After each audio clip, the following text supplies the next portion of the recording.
Hello friends, welcome to all of you. स्वागत है आप सबका बीएस के खारा स्टडी चैनल में प्रेम बिश्नोई की ओर से। इस वीडियो में डिस्कस करेंगे बीएसटीसी का जो पेपर हुआ है उसके टोटल 200 के 200 क्वेश्चन चारों सेगमेंट का, चाहे वो लैंग्वेज हो, चाहे टीचिंग एप्टीट्यूड, साथ में राजस्थान जीके और रीजनिंग के चारों सेक्शन के बिल्कुल सटीक आंसर इस वीडियो में हम केवल 20 से 25 मिनट में डिस्कस करेंगे और आप अपनी जो एग्ज़ाम हुई है उसका आकलन बिल्कुल कम समय में कर पाएंगे। आपसे रिक्वेस्ट रहेगी कि आप अपने दोस्तों के साथ में इस वीडियो को शेयर कीजिएगा और अपना जो स्कोर है वो कमेंट बॉक्स में हमें ज़रूर बताइएगा।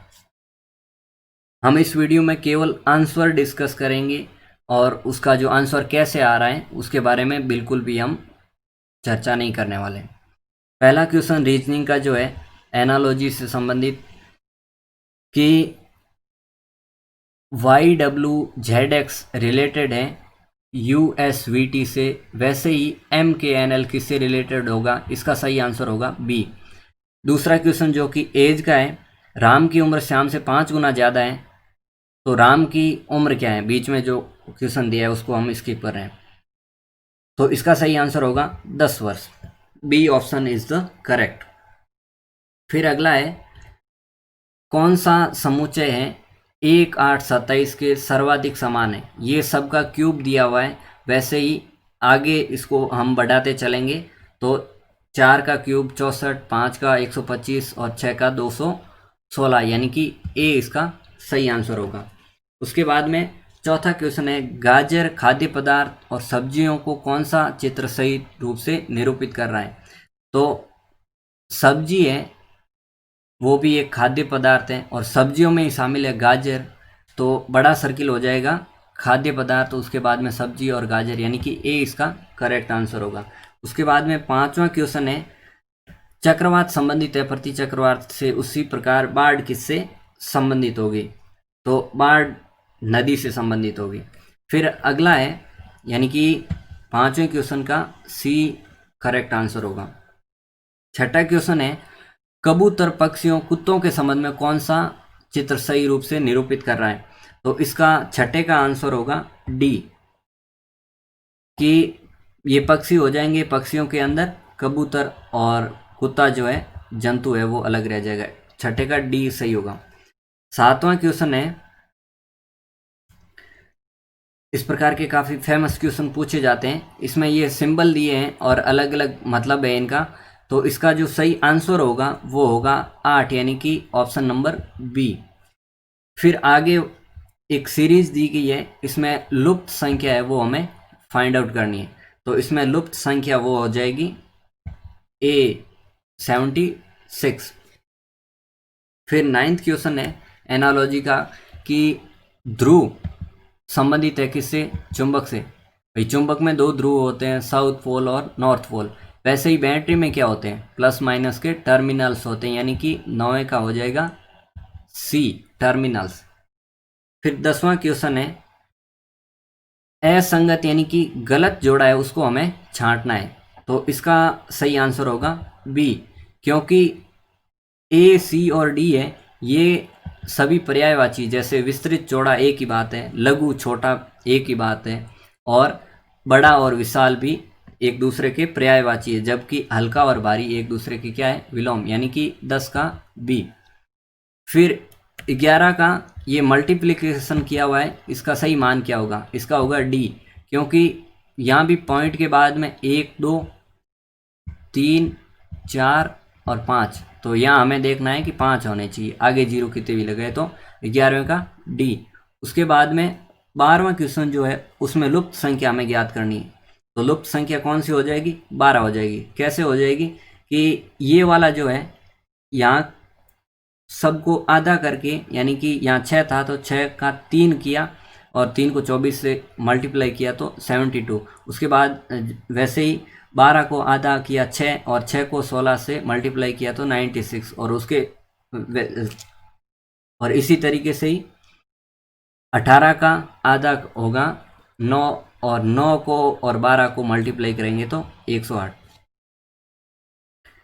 फिर उसके बाद में क्वेश्चन नंबर 13, एक सीरीज दी गई है, उस पर डिपेंडेंट दो क्वेश्चन है, 13वां और 14वां। इसमें कितनी बार दो लगातार दिए हुए अंकों के मध्य दो का अंतर है, दो का डिफरेंस हो, ऐसे कितने लगातार दिए हुए अंक है, तो ऐसे कुल अंक हो जाएंगे 13वें में हमारे बी, यानी कि 7। आप ऊपर इनको देख सकते हैं, अभी अपना चेक करते चलिएगा। फिर उसके बाद में 14वां क्वेश्चन है, वो भी उसी सीरीज पे आधारित है कि 5 के बाद 9 आया है, परंतु इन जोड़ों में 5 से पहले 3 नहीं आना चाहिए, ऐसे कुल कितने जोड़े होंगे, तो ऐसे कुल जोड़े हो जाएंगे 5, यानी कि ऑप्शन नंबर सी। और उसके बाद में 15वें का आंसर क्या हो जाएगा, 34। यहाँ क्या कर रहे हैं, हम 6 ऐड करते जा रहे हैं। उसके बाद में क्वेश्चन नंबर 16 जो है, उसमें ऑड वन जो है वो हमें फाइंड आउट करना है कि असंगत कौन सा है जो इनसे मिलता जुलता नहीं है, तो इसमें 2 नंबर यानी कि बी जो है इसका करेक्ट आंसर होगा। और 17वां जो कि कॉइन्स वाला क्वेश्चन था, रेशियो प्रपोर्शन से भी इसको आप कर सकते थे, इसका सही आंसर होगा सी, यानी कि 132 सिक्के 50 पैसे के होंगे। उसके बाद में जो 18 नंबर क्वेश्चन है उसका सही आंसर होगा ए। और फिर जो डायरेक्शन वाला यानी कि दिशा परीक्षण वाला प्रश्न है, उसमें एक सिचुएशन दी हुई है लंबी चौड़ी, और उसके बाद में अंत में पूछा है कि वो एट लास्ट कहाँ पर था या कितनी दूरी पर था, तो वो 0 मील दूर था, यानी कि ए इसका करेक्ट आंसर होगा। उसके बाद में एज वाला एक जो क्वेश्चन था कि सुरभि की आयु क्या होगी, तो डी 40 वर्ष, 20 का डी।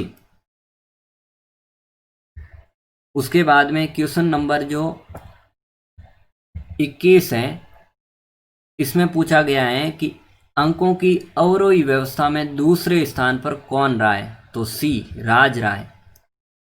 और फिर जो ब्लड रिलेशन वाला कह सकते हैं वो क्वेश्चन दिया गया है, और इसका आंसर पूछा गया है अंत में कि वो जो लड़का और लड़की थे उनमें आपस में रिलेशन क्या है, संबंध क्या है, तो वो एक दूसरे के ब्रदर एंड सिस्टर है, यानी कि भाई और बहन है। ऑप्शन नंबर बी इसका सही होगा 22वें का। उसके बाद में कौन सा दूसरों से संबंधित नहीं है, ऑड कौन सा है वो हमें छांटना है, तो ऑड कौन सा हो जाएगा, देखिएगा वीणा, गिटार और सारंगी, ये सारे क्या है, तत्वाद्य यंत्र हैं, यानी कि इनमें तार लगे होते हैं, जबकि बांसुरी है सुशीर वाद्य यंत्र है, यानी कि हवा के जरिए इसको बजाया जाता है। उसके बाद में क्वेश्चन नंबर जो 24 है, इसका जो सही आंसर हो जाएगा डी, यानी कि सबसे भारी कौन होगा, ए होगा। और फिर एक और ब्लड रिलेशन का क्वेश्चन दिया गया है 25 नंबर जो क्वेश्चन है, इसका मतलब सही उत्तर तो होना चाहिए क्या, दो इति, यानी कि नातिन। पर यहाँ हमारा जो क्वेश्चन पेपर है उसमें पहले से लिखा हुआ है कि इंग्लिश वाला मान्य होगा, तो इंग्लिश में जो अलग से मतलब दो इति और पोती के लिए कोई वर्ड नहीं होते, वहाँ एक ही वर्ड चलता है ग्रैंड डॉटर, तो उस लिहाज से 25वें का सही आंसर होगा ए। फिर 26वें का हो जाएगा डी नकलिस्तान, यानी कि ये जो तीनों है, चाहे वो द्वीप हो, प्रायद्वीप हो या तट हो, इनमें मतलब डायरेक्टली जो कोस्टल सीमा है यानी कि तटीय रेखा है वो कहीं ना कहीं लगती है, परंतु नकलिस्तान ऐसा स्थान है कि मतलब कहीं मरुस्थल में एक झील टाइप, रन या टाट जिनको हम कहते हैं ना, वैसा। और उसके बाद में 27वें का सही आंसर हो जाएगा डी, बाकी वाले सारे मसाले हैं पर खुबानी मसाला नहीं है। और फिर बिल्कुल सिंपल सा क्वेश्चन है, इन सब का एडिशन जोड़ किया हुआ है, बैट को 23 लिखते हैं तो कैट को क्या लिखेंगे, तो कैट को लिखेंगे 24, यानी कि सी सही हो जाएगा।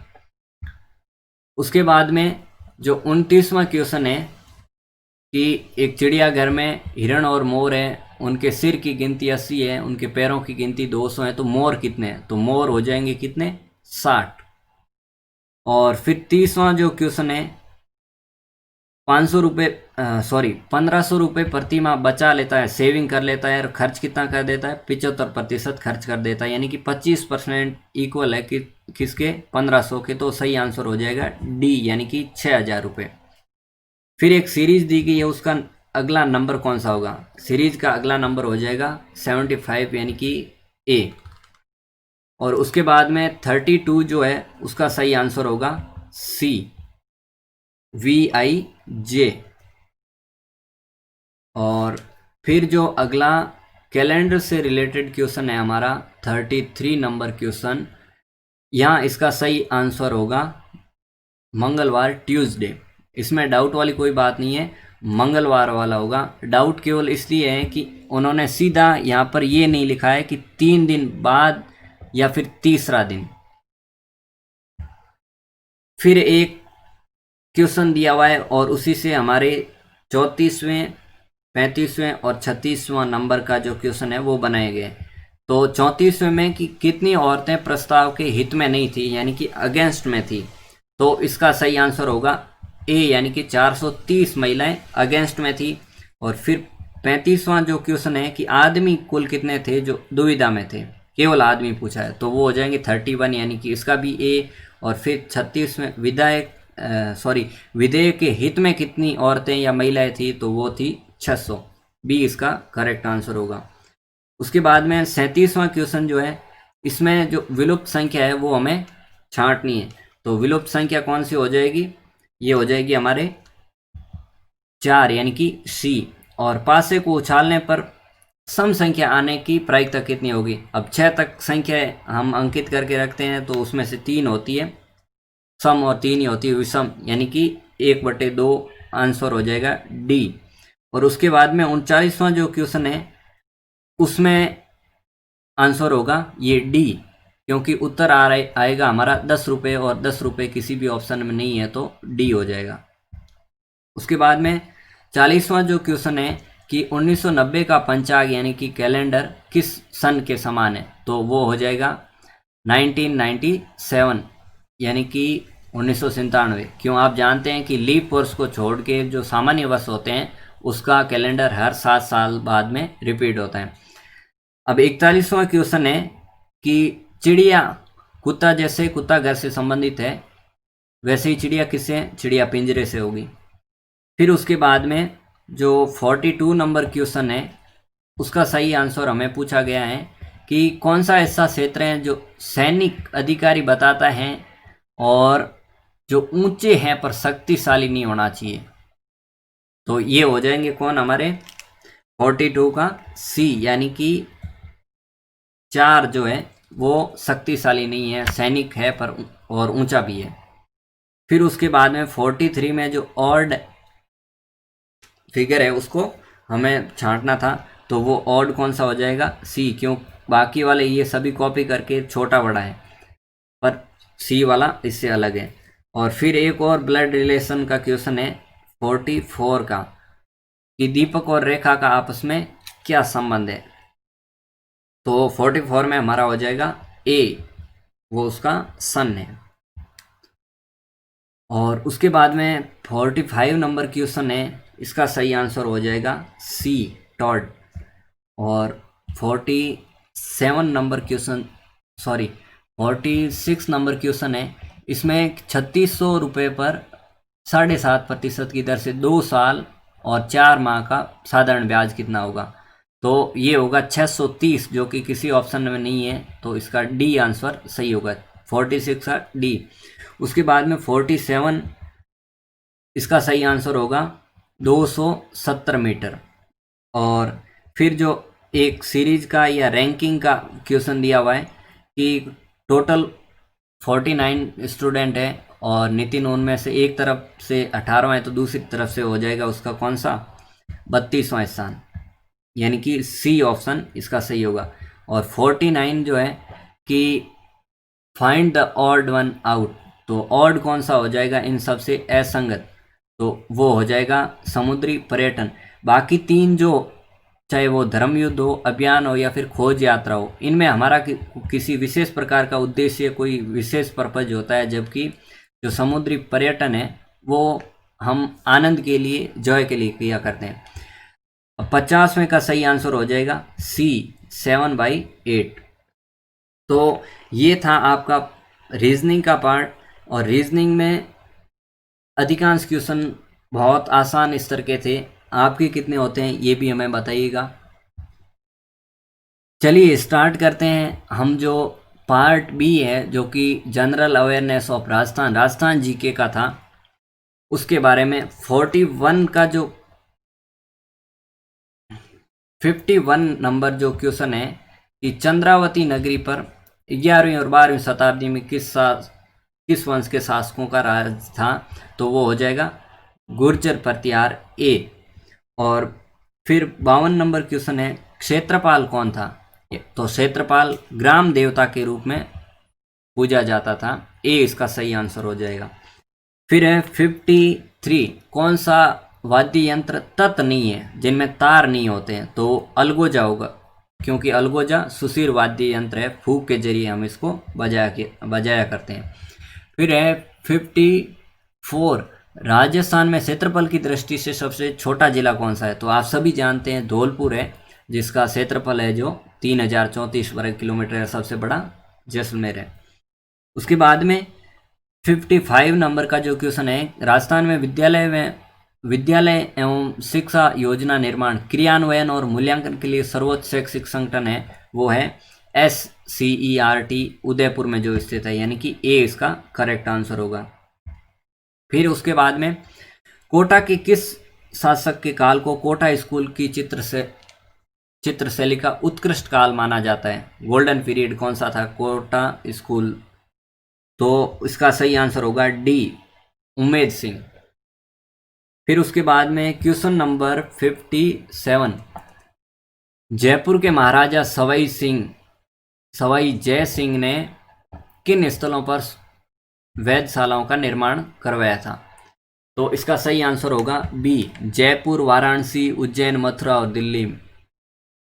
और आप जानते होंगे जयपुर के जंतर मंतर बहुत फेमस हैं, और साथ में जयपुर की स्थापना करने वाले भी कौन थे, ये सवाई जय सिंह ही थे 1727 में, जिन्होंने विद्याधर भट्टाचार्य से डिजाइन करवा कर जयपुर की स्थापना की थी। उसके बाद में 58 का थोड़ा अच्छा क्वेश्चन कहेंगे कि राजस्थान से संसद में कुल कितने सदस्य होते हैं। संसद में आप जानते हैं लोकसभा, राज्यसभा और राष्ट्रपति आते हैं, तो हमारे यहाँ से 10 तो चुने जाते हैं राज्यसभा से और 25 चुने जाते हैं लोकसभा से, तो टोटल कितने हो जाएंगे 35, यानी कि ऑप्शन डी। और फिर उसके बाद में क्वेश्चन नंबर जो 59 है कि राजस्थान में 1857 की क्रांति का केंद्र था नसीराबाद, अजमेर, यहीं से क्रांति की शुरुआत होती है राजस्थान में, डी इसका सही होगा। उसके बाद में 60वां जो क्वेश्चन है कि बंगाल की खाड़ी में बे ऑफ बंगाल में जाने वाली राजस्थान की कौन सी नदियां हैं, तो इसका सही आंसर होगा डी काली सिंध और गंभीरी। फिर उसके बाद में 51 नंबर क्वेश्चन है फल्कूबाई जो कि नृत्यांगना है और कौन सा नृत्य किया करती है, चरी नृत्य, और कहाँ की है, किशनगढ़ अजमेर की। फिर बहुत आसान क्वेश्चन 52 की कीर्ति स्तंभ और विजय स्तंभ कहाँ है, चित्तौड़ में। और फिर जो है 63 नंबर क्वेश्चन कि भील बालिका कालीबाई किस गांव से संबंधित थी, तो रास्तापाल से, इन्होंने अपने गुरु की जो है रक्षा करते हुए अपना बलिदान दिया था। 64 नंबर क्वेश्चन कि 2011 की जनगणना के अनुसार लिंगानुपात राजस्थान का कितना था, तो राजस्थान का लिंगानुपात आप जानते हैं 928 था, जबकि भारत का था 943। बोराट का पठार राजस्थान के किन 2 जिलों में फैला हुआ है, तो बोराट का पठार आप जानते हैं गोगुंदा उदयपुर से लेकर के कुंभलगढ़ राजसमंद तक है, तो जिले कौन कौन से हो जाएंगे, उदयपुर और राजसमंद, ऑप्शन ए सही होगा 65 का। उसके बाद में क्वेश्चन नंबर 66 में पूछा गया है कि कौन से 2 जिले हैं जिनमें न्यूनतम साक्षरता थी 2011 की जनगणना के अनुसार, तो वो 2 जिले थे जालौर और सिरोही, और 3rd नंबर पे था प्रतापगढ़, तो हमारा सही आंसर केवल सी होगा। और घग्गर नदी के किनारे बसा हुआ है हनुमानगढ़, यानी कि 67 का ए। और 68 का जो सही आंसर हो जाएगा कि सर्वाधिक साक्षरता लिटरेसी रेट कहाँ की थी 2011 की जनगणना के अनुसार, तो कौन से जिले की थी, कोटा की, option B is the correct answer. फिर अगला जो क्वेश्चन है 9 मांगणियार व लंगा लोक कलाकारों को प्रख्यात करने का श्रेय किसे दिया जाता है, इनको फेमस बनाने का? तो ये थे कोमल कोठारी, यानी कि ऑप्शन नंबर ए। और आप जानते होंगे कोमल कोठारी ने जो बोरुंदा जोधपुर में पड़ता है वहाँ पर रूपायन संस्था की स्थापना की, और रूपायन संस्था जो है इनके संरक्षण का कार्य आज भी किया करती है। उसके बाद में 70 नंबर जो क्वेश्चन है, किस लोक देवता की पत्नी उनकी मृत्यु के बाद में सती हो गई थी? तो तेजाजी जो है उनकी पत्नी पैमल, वो उनकी जो मृत्यु की सूचना, बलिदान की सूचना जब दी गई थी उसको तेजाजी की प्रिय घोड़ी लीलन के द्वारा, तो पैमल है सती हो गई थी, यानी कि तेजाजी सी इसका सही आंसर होगा। उसके बाद में 71 राजस्थान की निम्न में से कौन सी फसल मावट से लाभान्वित नहीं होती? कपास नहीं होती, क्योंकि कपास खरीफ की फसल है और मावट होती है रबी की फसल के वक्त, यानी कि शरद ऋतु में। उसके बाद में 72 है कि जला गीत स्त्रियों द्वारा कब गाया जाता है? जब स्त्रियां वर की बारात का डेरा देखने जाती हैं तब जला गीत गाया जाता है, यानी कि ऑप्शन सी इसका करेक्ट आंसर होगा। और राजस्थान का मंडावा कस्बा जो कि कहाँ पड़ता है? झुंझुनू में, किसके लिए फेमस है? चित्रित हवेलियों और भित्ति चित्रों के लिए प्रसिद्ध है मंडावा। 73 का डी करेक्ट होगा। और फिर चित्रकला से एक और क्वेश्चन पूछा गया है कि शेख सादी की गुलसिता जो कि चित्रित किया गया था किसके द्वारा? बलदेव को द्वारा। तो बलदेव किस चित्र शैली से संबंधित थे? अलवर, यानी कि बी इसका सही आंसर होगा। उसके बाद में भारतीय प्राचीन लिपिमाला के लेखक कौन थे? तो ये थे गौरीशंकर हीराचंद ओझा, यानी कि 75 का ए सही होगा। झामर कोटड़ा बहुत फेमस और आप सभी जानते होंगे किसके लिए है? रॉक फॉस्फेट के लिए, उदयपुर में स्थित है, बी इसका सही होगा। और रणखार के लेखक कौन है? रणखार के लेखक हैं जितेंद्र कुमार सोनी की, जो कि वर्तमान में IAS हैं और जिला कलेक्टर हैं हमारे राजस्थान के ही किसी जिले में। फिर है 78 राजपूताना की अंतिम रियासत कौन सी थी जिसने ब्रिटिश ईस्ट इंडिया कंपनी की अधीनता स्वीकार की थी? तो वो थी सिरोही, आंसर हो जाएगा सी। और कौन एक लोक चित्रकला का उदाहरण नहीं है? इसका भी हो जाएगा सी, यानी कि पथवारी। बाकी सब चित्रकला के हैं, पथवारी जो है जब हम किसी यात्रा पे जाते हैं तो पथवारी माता की पूजा की जाती है। और फिर 80 नंबर जो क्वेश्चन है, कालीबंगा का प्रथम उत्खननकर्ता कौन था? तो यहाँ आपने गड़बड़ की होगी या नहीं की है तो देख लेना। A.K. घोष, अमलानंद घोष है, उन्होंने तो खोज की थी परंतु खुदाई का कार्य किया था बीबी लाल और B.K. थापर ने। तो यहाँ पर सही आंसर हो जाएगा इसका सी, यानी कि B.K. थापर। और दर्रा वन्य जीव अभ्यारण्य आप जानते हैं कहाँ पर है? कोटा में, यानी कि ऑप्शन बी इसका सही होगा। फिर उसके बाद में झांझ नामक वाद्य यंत्र का प्रयोग कौन से नृत्य के वक्त किया जाता है? तो ये किया जाता है तेरह ताली नृत्य के वक्त। और तेरह ताली नृत्य है आप जानते हैं रामदेव जी के जो अनुयायी हैं कामड़िया पंथ के लोग किया करते हैं। और अमर सागर जैन मंदिर राजस्थान के किस जिले में है? तो अमर सागर और गड़ीसर ये सारे सागर कहाँ हैं? जैसलमेर में है, तो जैसलमेर में ही है अमर सागर जैन मंदिर, बी इसका सही होगा। फिर अगला क्वेश्चन है, ग्राम पंचायत का सचिव कौन होता है? ग्राम पंचायत का सचिव, बहुत आसान क्वेश्चन, डी, यानी कि ग्राम सेवक है जो ग्राम पंचायत का सचिव होता है। फिर 85 नंबर जो क्वेश्चन है, पश्चिमी क्षेत्र सांस्कृतिक केंद्र जो कि कहाँ है? उदयपुर में, उसके सभापति कौन हुआ करते हैं? तो उसके सभापति होते हैं राजस्थान के जो गवर्नर हैं वो, यानी कि ए इसका सही होगा, राजस्थान के राज्यपाल। फिर 86 नंबर क्वेश्चन है, राजस्थान की सीमा कितने राज्यों की सीमाओं से मिलती हैं? तो 5 राज्य हैं, कौन कौन से हैं? पंजाब, हरियाणा, यूपी, एमपी और गुजरात। फिर 87 नंबर क्वेश्चन जो है कि राजस्थान के कौन से 2 जिलों में जनसंख्या घनत्व 500 व्यक्ति प्रति वर्ग किलोमीटर से अधिक है 2011 की जनगणना के अनुसार? तो कौन से हैं वो? जयपुर और भरतपुर। जयपुर की है 595 और भरतपुर का है 503। फिर अगला क्वेश्चन है, महाराणा कुंभा के शासनकाल में दिल्ली सल्तनत में किन राजवंशों का शासन था? तो 1433 से लेकर 1468 तक कुंभा मेवाड़ के शासक रहे थे। तो उस समय दिल्ली सल्तनत पे सैयद और लोधी वंश का शासन था, यानी कि सी इसका सही आंसर होगा। फिर उसके बाद में प्रसिद्ध पर्यटक स्थल सामोद महल राजस्थान के किस जिले में? तो सामोद महल है जयपुर में, जो कि किसने बनवाया था? बिहारी दास ने।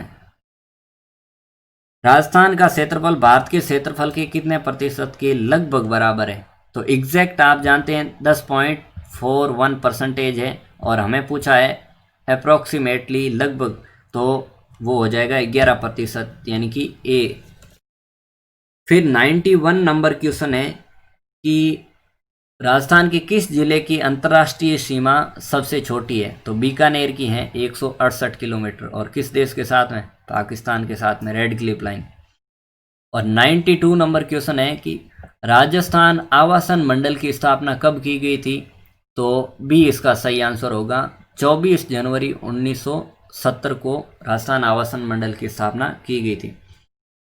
फिर एक अच्छा क्वेश्चन पूछा गया है, लेखक हैं और लेखकों के द्वारा लिखे गए ग्रंथ हैं, उनके नाम दिए गए हैं और हमें उनको मैच करना है। तो सबसे पहले देखते हैं कि कर्णिदान जो है उनके द्वारा क्या लिखा गया था? कर्णिदान के द्वारा लिखा गया था सूरज प्रकाश, यानी कि एक में होना चाहिए क्या? डी। और दौलत विजय किसके द्वारा लिखा गया था?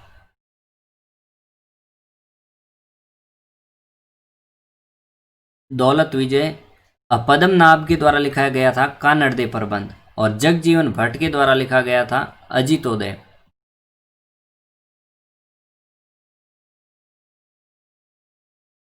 तो हमारा सही आंसर क्या हो जाएगा?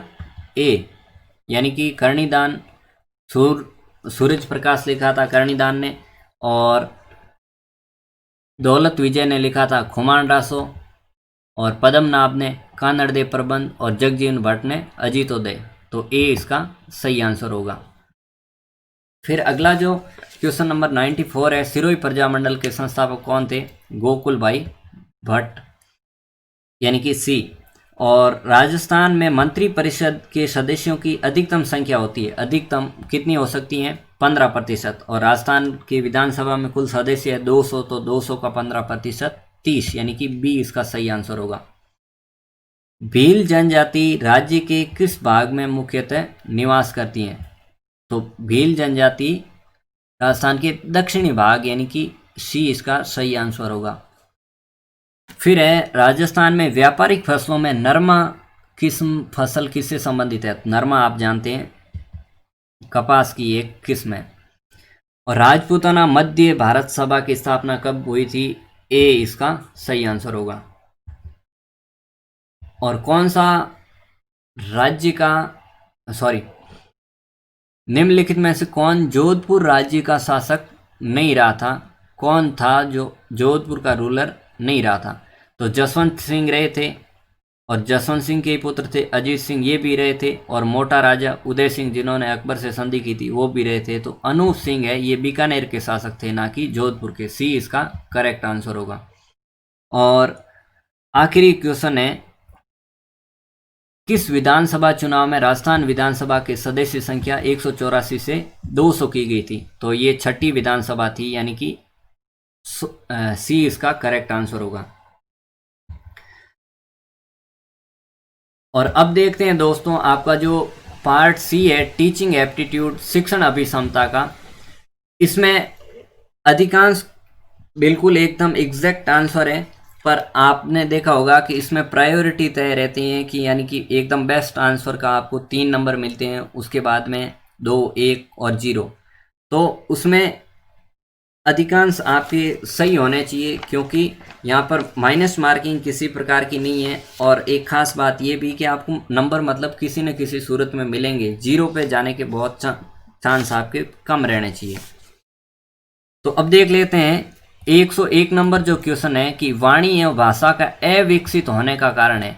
इसका आंसर हो जाएगा एकदम परफेक्ट वाला सी, जन्म से बहरापन, जो आदमी जन्म से बहरा होगा वो ना तो सुन पाएगा, और जो सुन नहीं पाएगा तो वो बोल भी नहीं पाएगा, यानी कि उसकी जो स्पीच है, वाणी है, वो भी विकसित नहीं हो पाएगी। अब बोलना और सुनना नहीं हो रहा है तो भाषा भी निश्चित रूप से अविकसित ही रहेगी। फिर क्वेश्चन नंबर 102 है कि आपके मत अनुसार सेवारत शिक्षक प्रशिक्षण कार्यक्रम आमुखीकरण का अच्छा उपाय है। यह कथन निश्चित रूप से सत्य है, यानी कि सत्य, जो कि दिया गया है सी में। उसके बाद में क्वेश्चन नंबर 103, बालक के विकास में निम्नलिखित में से किसका अधिकतम योगदान रहता है? अधिकतम किसका योगदान रहता है? तो वो होते हैं योग्य एवं समर्पित अध्यापक। उसके बाद में क्वेश्चन नंबर 104 जो है, एक शिक्षक को अपने सहकर्मियों के साथ में किस प्रकार की अभिवर्ती रखनी चाहिए? तो एक शिक्षक को अपने अध्यापकों के प्रति जो है कोऑपरेटिव बिहेव करना चाहिए, यानी कि सहयोगात्मक व्यवहार जो है वो अध्यापकों का एक दूसरे के प्रति होना चाहिए। फिर अगला क्वेश्चन जो है 105, शिक्षक का प्रमुख कार्य क्या है? मेन काम क्या है एक शिक्षक का? छात्रों को प्रभावी शिक्षा देना, यानी कि बी इसका एकदम परफेक्ट आंसर होगा। फिर क्वेश्चन नंबर 106, आपके मत अनुसार कक्षा संप्रेषण कैसा होना चाहिए? जब आप कम्युनिकेट कर रहे हो बच्चों के साथ में तो वो बहुत इफेक्टिव यानी कि प्रभावी होना चाहिए। डी इसका सही आंसर होगा। क्वेश्चन नंबर 107, सतत एवं व्यापक मूल्यांकन की मुख्य विशेषता क्या है? सीसीई की मेन विशेषता क्या है? मेन विशेषता ये है कि ये विद्यार्थी के प्रत्येक पक्ष का मूल्यांकन करता है, सभी जो एस्पेक्ट हैं उनका मापन करता है। बी इसका सही आंसर होगा। फिर क्वेश्चन नंबर 108, छात्र विद्यालय के उस अध्यापक का अनुसरण करते हैं जो किसी से पक्षपात नहीं करते हैं। आप एकदम निष्पक्ष रहेंगे तो सभी बच्चे आपका अनुसरण करेंगे, आपको लाइक करेंगे। उसके बाद में क्वेश्चन नंबर 109, शिक्षक को अपने कार्य में निपुण होना चाहिए। जब अध्यापक अपने कार्य में निपुण होगा तो बच्चे क्या करेंगे? छात्रों को उचित निर्देशन मिलेगा, मतलब आप बच्चों को एक प्रॉपर गाइडेंस दे सकेंगे जब आप अपने काम में दक्ष हो, एकदम परफेक्ट हो। उसके बाद में क्वेश्चन नंबर 110, उत्तरदायित्व की भावना का प्रारंभिक पाठ बालक ग्रहण करता है। रिस्पॉन्सिबिलिटी सबसे पहले कहाँ सीखता है? वो अपने घर में सीखता है। उसके बाद में क्वेश्चन नंबर 111, आप अध्यापन व्यवसाय की प्रगति के लिए सर्वोच्च महत्व किसे प्रदान करेंगे? तो गुणवत्तापूर्ण कक्षा शिक्षण, क्वालिटी क्लासरूम टीचिंग। हम जो कर रहे हैं वो एकदम बेहतर हो और साथ में प्रभावशाली भी हो। इसके लिए हमें क्या करना होगा? कक्षा में जो भी पढ़ाया जा रहा है वो एकदम गुणवत्तापूर्ण हो और प्रभावी भी हो, यानी कि ए इसका सही आंसर होगा।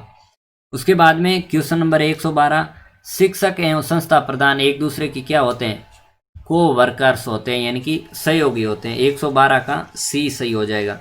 उसके बाद में क्वेश्चन नंबर 113, कक्षा में पढ़ाते समय एक छात्र ने आपसे एक प्रश्न पूछा और जिसका उत्तर आपको मालूम नहीं है, यहाँ प्रश्न में दे रखा है कि उत्तर आपको नहीं आता है, ऐसी स्थिति में आप क्या करेंगे?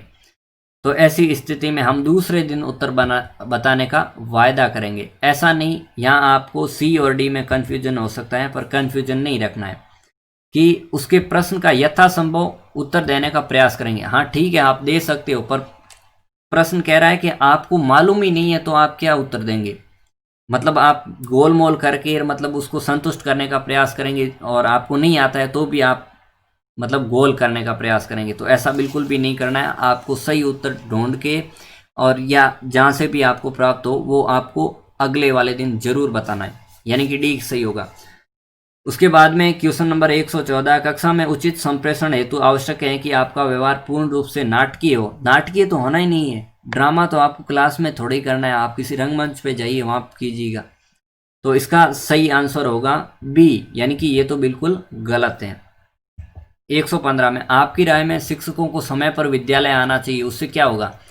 क्योंकि वे छात्रों के प्रेरणा स्रोत होते हैं, यानी कि बच्चे जो आपको करते हुए देखेंगे आपसे मोटिवेट होके वे भी वैसा करेंगे, यानी कि सी इसका करेक्ट आंसर होगा। फिर क्वेश्चन नंबर 116 जो है इसका सही आंसर होगा बी, कि हमें कक्षा में प्रश्न पूछने चाहिए। उसका उद्देश्य क्या होता है कि बच्चों को हम एक्टिव रखेंगे और एकाग्र भी रखेंगे, अटेंटिव भी रखेंगे। उसके बाद में क्वेश्चन नंबर 117, शिक्षक का उद्देश्य क्या होना चाहिए? शिक्षक का उद्देश्य होना चाहिए छात्रों का सर्वांगीण विकास, ऑलराउंड होलिस्टिक डेवलपमेंट करना है। बी इसका बिल्कुल सही आंसर होगा। फिर क्वेश्चन नंबर 118, आप सृजनात्मकता के विकास हेतु क्रिएटिविटी डेवलप करनी है तो कौन सी विधि अपनाएंगे? हम बच्चों को समस्या देंगे और उनका समाधान निकलवाने का प्रयास करेंगे, यानी कि समस्या समाधान विधि। ए इसका सही आंसर होगा। उसके बाद में क्वेश्चन नंबर 119 आप देख रहे होंगे, ज्ञानार्जन के लिए अध्यापक को होना चाहिए, अध्यापक हमेशा सजग होना चाहिए, अवेयर होना चाहिए उसके पर्यावरण में और उसके देश में, उसके आसपास के वातावरण में, उसके विद्यालय में, उसके बच्चे ये सब क्या कर रहे हैं उनके प्रति उसको अवेयर रहना है, तभी वो ज्ञान अर्जित कर पाएगा। सभी परिस्थितियों के प्रति उसे सजग रहना है, जागरूक रहना है। 120, विद्यालय समाज का एक छोटा रूप है, ये कथन सत्य है, यानी कि सी इसका सही आंसर होगा। सी सत्य। आपके मत अनुसार एक शिक्षक का मौलिक गुण क्या है, मूल गुण क्या है? तो मूल गुण है शिक्षण विधियों का ज्ञान, यानी कि डी इसका सही आंसर होगा। फिर 122 नंबर क्वेश्चन, भूल सुधार पद्धति को किस प्रकार बढ़ावा दिया जा सकता है? तो सी इसका सही आंसर होगा, दृश्य श्रव्य सामग्री द्वारा। आपकी कक्षा के सभी छात्र सही जवाब नहीं दे पा रहे हैं तो हम डी वाला जो ऑप्शन है उसको सही करेंगे, यानी कि कक्षा में पाठ को दोहराएंगे। सभी बच्चे नहीं समझ पा रहे हैं तो हमें आगे बढ़ना ही नहीं है, फिर से उसी पाठ को पढ़ाना है। हाँ, एक आध बच्चा नहीं सीख पा रहा है तो उसके लिए हम अलग से कुछ रेमेडियल टीचिंग करेंगे, पर सभी नहीं समझ पा रहे हैं तो हम पूरे पाठ को सभी कक्षा के बच्चों को पढ़ाएंगे। फिर है 124, सामाजिक बुराइयों को दूर करने के लिए आप क्या करेंगे? जनता को जागरूक। ए इसका सही होगा। आपके दोस्त का पुत्र आपकी कक्षा में पढ़ता है, उसके प्रति आपका व्यवहार होगा, उसका व्यवहार होगा, हम उसके प्रति एकदम बिल्कुल सामान्य व्यवहार करेंगे, यानी कि सी, भेदभाव तो किसी प्रकार का करना नहीं है। 126, आप एक शिक्षक के रूप में छात्रों को प्रोत्साहित करेंगे स्वावलंबी बनने के लिए, मेक देम सेल्फ डिपेंडेंट। फिर 127वां, आपने एक शिक्षक बनना तय क्यों किया है? क्योंकि मुझे शिक्षण कार्य में अत्यधिक रुचि है, ये मुझे अत्यधिक प्रिय है, यानी कि सी। फिर क्वेश्चन नंबर 128, आपके मतानुसार प्रभावी शिक्षण परिणाम है, मतलब इफेक्टिव टीचिंग होगी कब? जब पाठ्य वस्तु पर हमारी कमांड होगी और हमारा जो कम्युनिकेशन है वो बहुत ही प्रभावकारी होगा, यानी कि बी इसका सही आंसर होगा। फिर उसके बाद में क्वेश्चन नंबर 129 है, व्यक्तिगत व सामूहिक रूप से प्रशंसा को तकनीकी भाषा में कहा जाता है रेनफोर्समेंट, और यहाँ पर उसके लिए सही शब्द है पुरस्कार। बी इसका सही आंसर होगा। यदि एक बालक का सामाजिकरण न हो तो वह किस प्रकार बनेगा? वो गैर सामाजिक, अनसोशल। बी इसका सही आंसर होगा।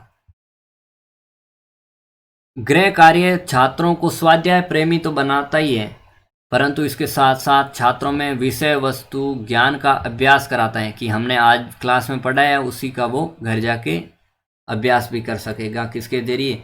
होमवर्क के जरिए। फिर क्वेश्चन नंबर 132, नेतृत्व एक विशेष प्रक्रिया का नाम है जिसके लिए दो उत्कृष्ट शब्द हो सकते हैं। दो उत्कृष्ट शब्द क्या हो सकते हैं? 132 नंबर का सही आंसर होगा बी, प्रभुत्व और प्रशासन। क्वेश्चन नंबर 133, शिक्षक के लिए विद्यार्थी का मूल्यांकन कार्य करना आवश्यक है। क्यों आवश्यक है? क्योंकि इससे हमें विद्यार्थियों की जो अधिगम क्षमता है उसका ज्ञान प्राप्त होता है। उपचारात्मक शिक्षण अलग प्रक्रिया है, सीधा हम मूल्यांकन में उपचारात्मक शिक्षण के बारे में नहीं सोचते हैं। अगर हमें लगता है कि इनको समस्या है तो फिर हम उपचारात्मक शिक्षण किया करते हैं। फिर क्वेश्चन नंबर 134, कक्षा में शिक्षण हेतु प्रवेश करने से पूर्व में क्या करेंगे? आप अपनी पाठ्य योजना है उसको व्यवस्थित करेंगे। फिर शिक्षण व्यवसाय के लिए अत्यंत महत्वपूर्ण क्या है? कि हमारे अंदर टीचिंग एप्टीट्यूड होना चाहिए, शिक्षण अभिक्षमता होनी चाहिए। सी इसका सही आंसर होगा। फिर उसके बाद में क्वेश्चन नंबर 136, एक शिक्षक होने के नाते आप अपने पुत्र को शिक्षक बनने को कहेंगे? हाँ, यदि वह स्वेच्छा से इसके लिए सहमत है, मतलब प्रेशराइज नहीं करेंगे, और अगर उसकी इच्छा है तो हम उसे जरूर शिक्षक बनने को कहेंगे। बी इसका सही आंसर हो जाएगा। 137 वर्तमान शिक्षा व्यवस्था में सुधार की आवश्यकता की प्राथमिकता है, तो सी इसका सही होगा और डी भी इसका सही हो सकता है, क्योंकि वर्तमान में हम बदलाव कर रहे हैं, नई जो एजुकेशन पॉलिसी है वो सब ला रहे हैं। किस में तब्दीली करेंगे हम इसके जरिए, हमारा जो पाठ्यक्रम है, करिकुलम है, उसमें चेंजेस करने जा रहे हैं, तो सी सबसे ज़्यादा बेहतर होगा और डी भी सही आंसर है। फिर उसके बाद में 138 नंबर, नेतृत्व का बुनियादी आधार क्या है? इसका सही आंसर होगा सी, समूह का हित, वेलफेयर ऑफ ग्रुप, सबके हित की अगर इच्छा रखते हैं आप स्वयं का स्वार्थ छोड़ के, तो आप एक नेतृत्वकर्ता के रूप में उभर सकते हैं। सी इसका सही आंसर होगा। 139 सामाजिक परिपक्वता का अर्थ है बालक का प्रौढ़ के समक्ष संतुलित सामाजिक व्यवहार का प्रदर्शन करना, यानी कि डी इसका सही आंसर हो जाएगा। उसके बाद में क्वेश्चन नंबर 140, बालक बालिकाओं के सामाजिक विकास का आधारभूत अभिकरण कहा जाता है, माता पिता और परिवार, वहाँ पर वो सामाजिकरण सीखना शुरू कर देता है।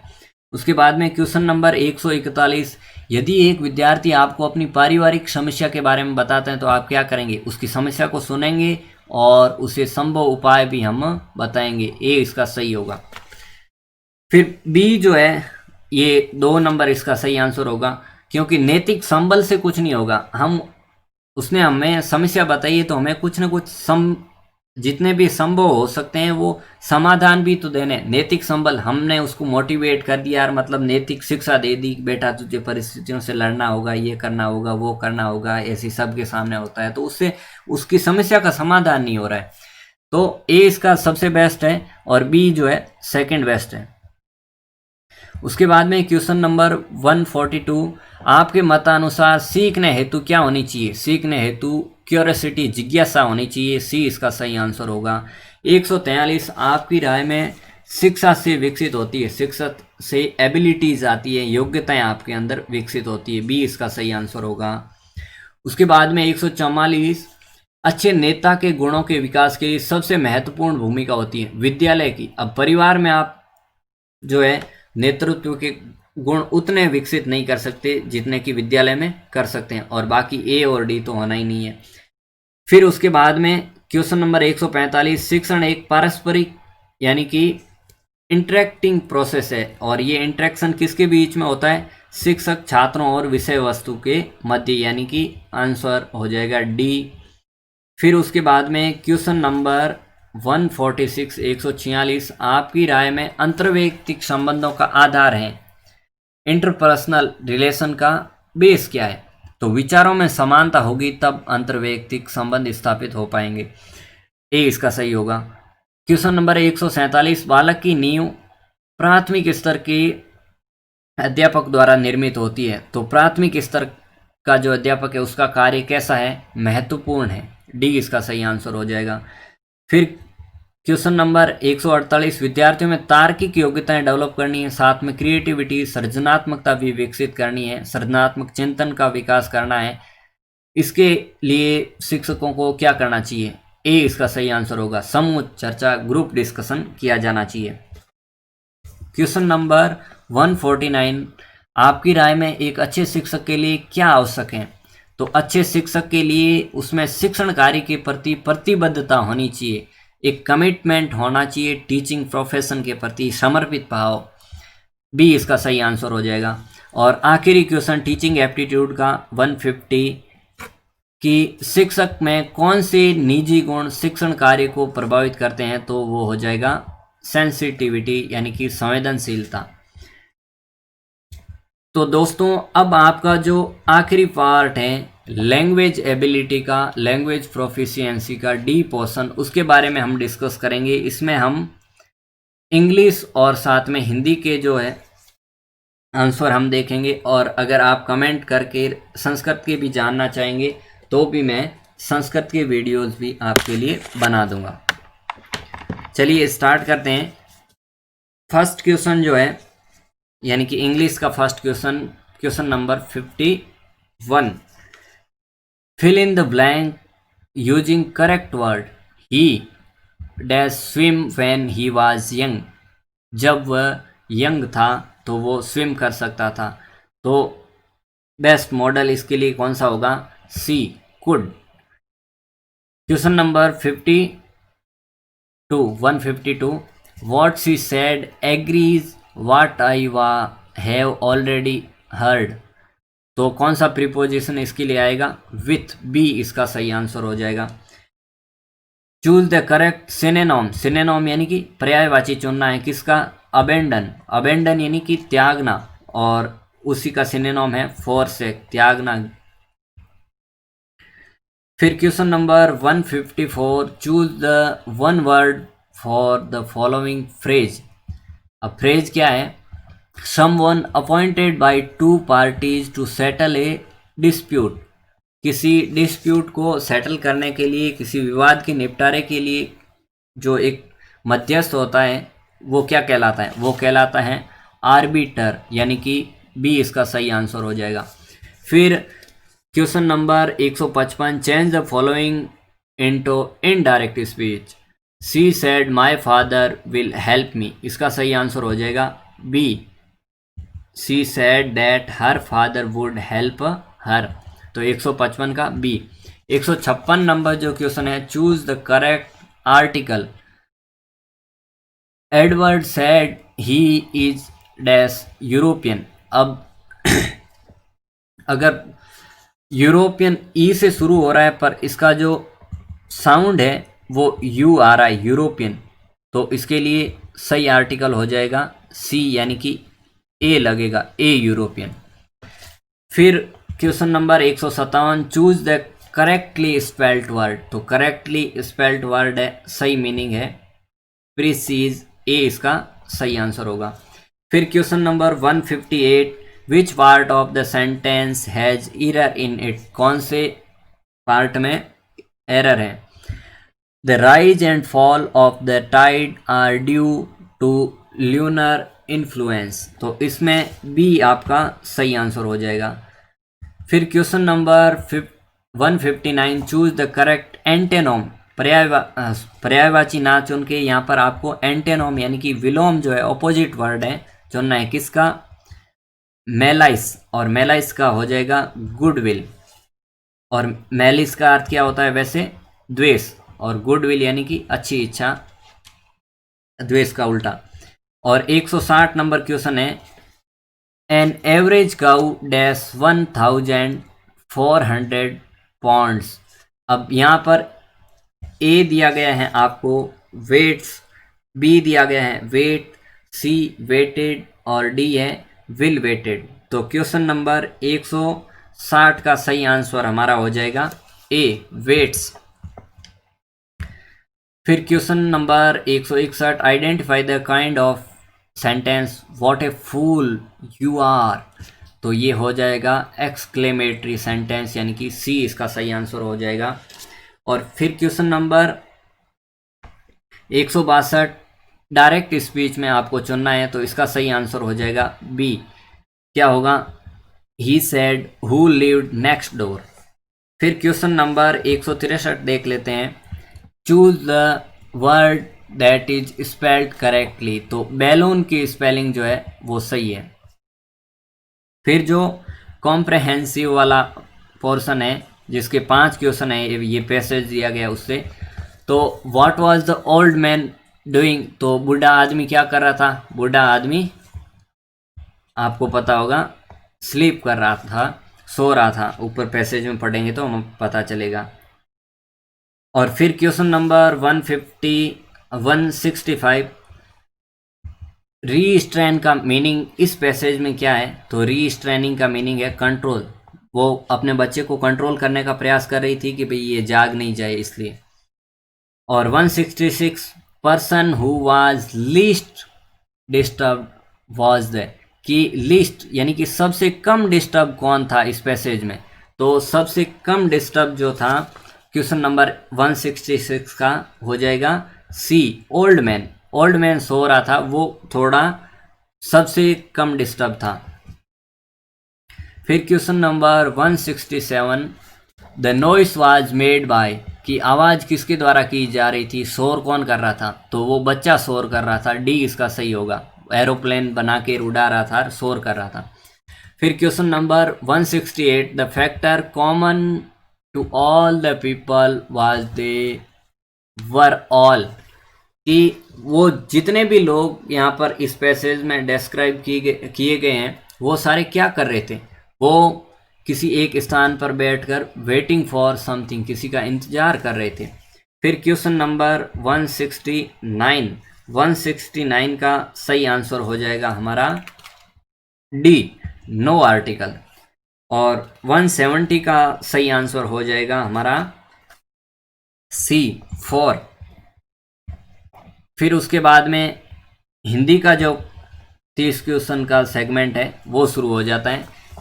171 नंबर क्वेश्चन है, इसमें हमें चुनना है असंगत को, मतलब जो सही नहीं है, तो इसमें हो जाएगा सी, क्योंकि सौष्ठव शब्द बना है सुष्ठु और अ प्रत्यय से, जबकि यहाँ कुछ अलग ही दिया हुआ है। अब रामायण शब्द में कौन सा प्रत्यय है, तो राम धन अयन, तो प्रत्यय हो जाएगा अयन, यानी कि ऑप्शन नंबर बी इसका सही उत्तर होगा। फिर क्वेश्चन नंबर 173 कि निस्संग का पर्यायवाची कौन सा नहीं है, तो डी, ये जो है निस्संग का पर्यायवाची नहीं है। फिर क्वेश्चन नंबर 174 है, बैठ गए सब तरु छाया में, तो यहाँ जो रेखांकित पद है उसका शुद्ध रूप होगा तो तरु छाया। आप जानते हैं कि किसी स्वर के बाद में अगर छ आता है तो उनके बीच में च का आगम हो जाता है, तो सी इसका सही आंसर होगा। और गोदान के लेखक आप सभी जानते हैं कौन है, प्रेमचंद, बी इसका सही आंसर होगा 175 का। फिर उसके बाद में क्वेश्चन नंबर 176 देख लेते हैं, यदि मन लगाकर काम करोगे तो सफलता प्राप्त करोगे, ये किस प्रकार का वाक्य है, तो ये मिश्र वाक्य है। क्वेश्चन नंबर 177, तत्पुरुष समास का उदाहरण कौन सा है, यथाशक्ति, प्रतिदिन और आमरण, ये सारे अव्ययभाव के हैं, जबकि आशातीत जो है वो तत्पुरुष समास का उदाहरण है। सरस का विलोम होता है नीरस, यानी कि 178 का ए सही होगा। सोने में सुगंध होने का अर्थ होता है सुंदर वस्तु में और गुण होना। और अग्नि का पर्यायवाची कौन सा नहीं है, पावक, वैनी, करसानु, ये सारे हैं, जबकि मयूख अग्नि का पर्यायवाची नहीं है। निम्न में से कौन सा समस्त पद मध्यम पद लोपी तत्पुरुष समास का उदाहरण नहीं है, तो वन मानुष जो है ये बहुव्रीहि समास का उदाहरण है, ना कि तत्पुरुष का, तो हमारा जो सही आंसर हो जाएगा वो होगा बी, 181 में सही आंसर बी। फिर क्वेश्चन नंबर 182 देख लेते हैं कि किस विकल्प में ई प्रत्यय का प्रयोग नहीं हुआ है, तो पाणिनि, विचारणीय, मानवीय या भवदीय, तो विचारणीय शब्द जो है इसमें ई प्रत्यय नहीं लगा है, बाकी सारे हैं इसमें ई प्रत्यय लगा है, जैसे भवत धन ई, भवदीय, मानव धन ई, मानवीय, पणिन धन ई, पाणिनीय, जबकि विचारणीय में ई प्रत्यय नहीं है। एक अकेला और 2 11 का अर्थ है संगठन में शक्ति होती है, 183 का सही आंसर होगा बी। फिर क्वेश्चन नंबर 184, वह हथियार जो हाथ में थाम कर चलाया जाता है क्या कहलाता है, वो कहलाता है शस्त्र, बी। और अस्त्र जो कि फेंक कर चलाए जाते हैं, यानी कि दूर। और क्वेश्चन नंबर 185, अनंग शब्द का अर्थ है अनंग, यानी कि बिना अंग के, अन यानी नहीं, क्या नहीं, अंग, तो इसका सही आंसर हो जाएगा सी, बिना शरीर का। फिर क्वेश्चन नंबर 186, वाक्यांश के लिए एक शब्द के संदर्भ में असंगत, गलत है उसको चुनना है, जिससे क्रय किया हो वो कृत कहलाता है, सही है। जिसके हाथ बहुत तेज चलते हो वो सिप्रहस्त कहलाता है, ये भी सही है। सुंदर और लंबे बालों वाली स्त्री विकेसिनी नहीं कहलाती है, तो इसका सही आंसर हो जाएगा सी, 186 का सही होगा सी। फिर क्वेश्चन नंबर 187, अशुद्ध वाक्य का चुनाव, तो अशुद्ध वाक्य ए वाला ही है, किसी और अन्य से परामर्श लीजिए। यहाँ पर और अन्य, ये 2 एक ही अर्थ देने वाले शब्द है, ये नहीं होने चाहिए थे। फिर वाक्जाल का संधि विच्छेद क्या होगा, आप सभी जानते हैं, व्यंजन संधि है और इसका विच्छेद होगा वाक धन जाल, ए इसका सही होगा। विद्या धन शब्द में कौन सा समास है, विद्या रूपी धन, तो विद्या रूपी धन यानी कि कर्मधारय समास है, 189 नंबर में कर्मधारय ए। फिर क्वेश्चन नंबर 190, कवि का स्त्रीलिंग शब्द होगा सी यानी कि कवियत्री। और क्वेश्चन नंबर 191, वाक्यांश के लिए एक शब्द के संदर्भ में संगत को चुनिए, जिसकी हमें सही वाला चुनना है, ठीक है, जिसकी इप्सा की गई हो। ईशान, ईशान तो कौन होता है, दिशा होती है। जो छाती के बल चलता है वो उत्क्षिप्त नहीं कहलाता, उत्क्षिप्त यानी फेंका हुआ, ऐसा अर्थ होता है। जबकि सी इसका सही आंसर होगा, जिसकी दोनों में निष्ठा हो वो उभयनिष्ठ कहलाता है। 192, निम्न शब्दों में किसकी वर्तनी शुद्ध है, शुद्ध वर्तनी वाला, तो यहाँ इसकी शुद्ध वर्तनी वाला शब्द हो जाएगा सी, अनुग्रहित। ग्रहित में ई की मात्रा छोटी होती है, यहाँ बड़ी दी हुई है तो डी गलत है, सी इसका सही होगा।